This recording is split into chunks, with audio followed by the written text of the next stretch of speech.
You're watching Let the Quran Speak. Judging the veil. Is it appropriate for us to judge those who wear the niqab or the veil? Why do women choose to wear it in the first place? And are they considered liberated or oppressed? We'll be looking at that now. You know, Brother Shabir, in our Western society, we often think that women should be shown, their bodies should be shown rather than concealed.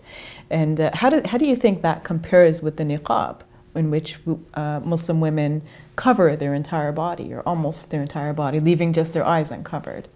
Yes, and of course in some versions of the niqab, the eyes are also covered, yes. Covered. So that can seem, that can be a bit of a shock to a Western society which places an emphasis on seeing and on image.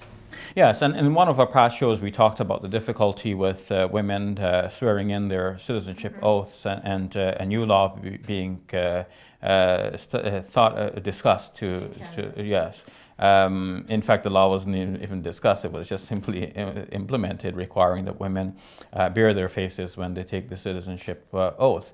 And in that show, we talked about it from the perspective of asking government to refrain from making laws that infringe on a person's religious right. And certainly a woman has the right to wear a niqab if that's what she believes to be a requirement of her religion.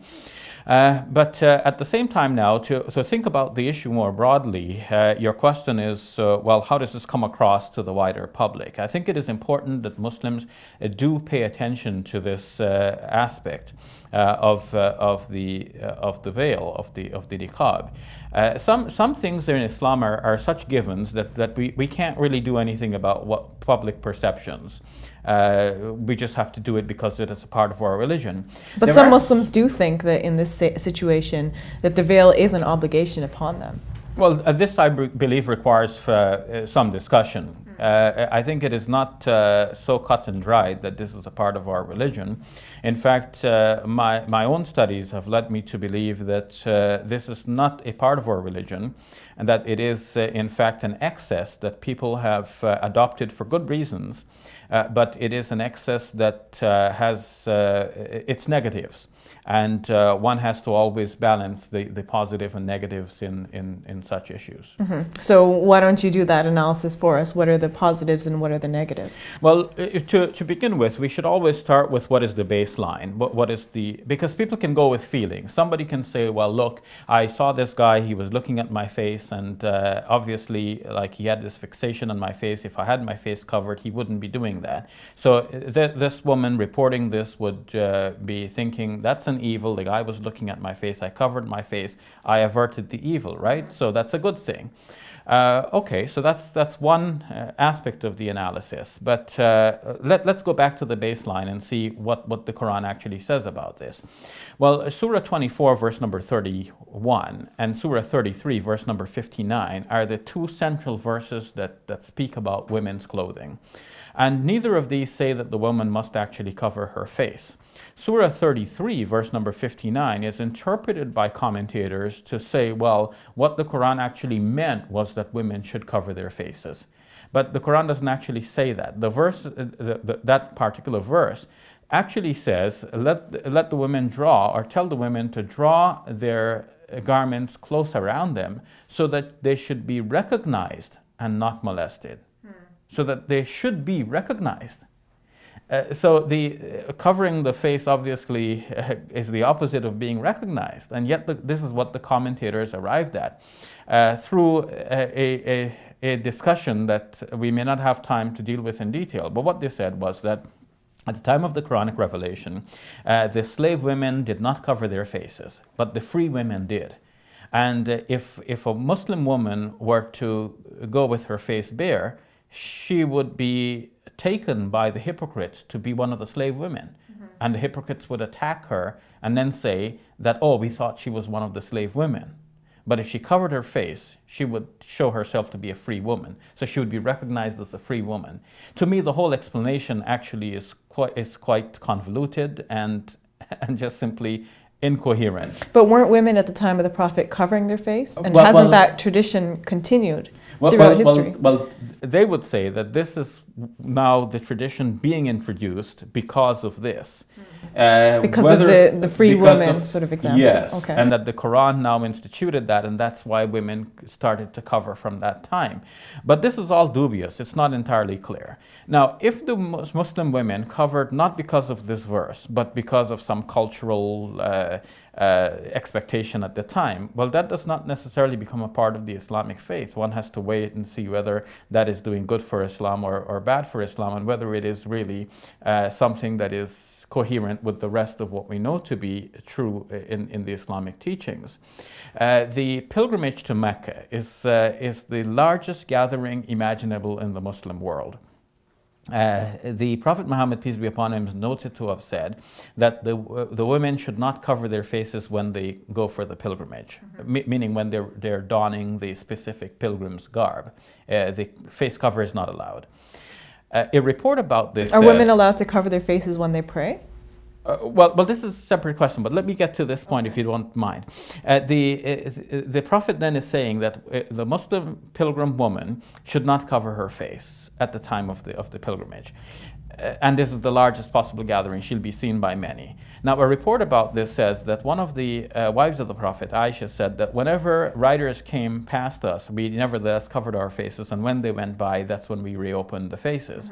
So that means that they recognized that the default situation is that they shouldn't cover their faces, but when they saw that men would be looking at them, this is when they covered their faces again. Why did they cover their face at that time? Was it a religious requirement, or was it just their sense of modesty, their expectation based on the culture of the time, based on their own situation, assuming that this report is correct and is authentic?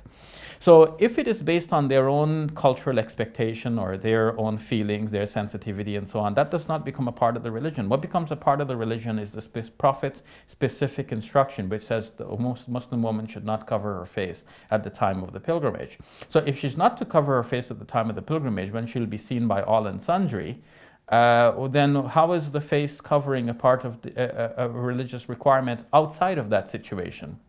It doesn't gel, it doesn't cohere.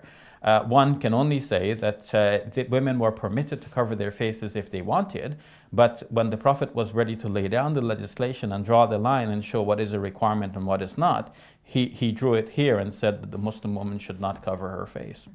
What can you say what is your advice to a Muslim woman who is wearing the niqab now in a Western society?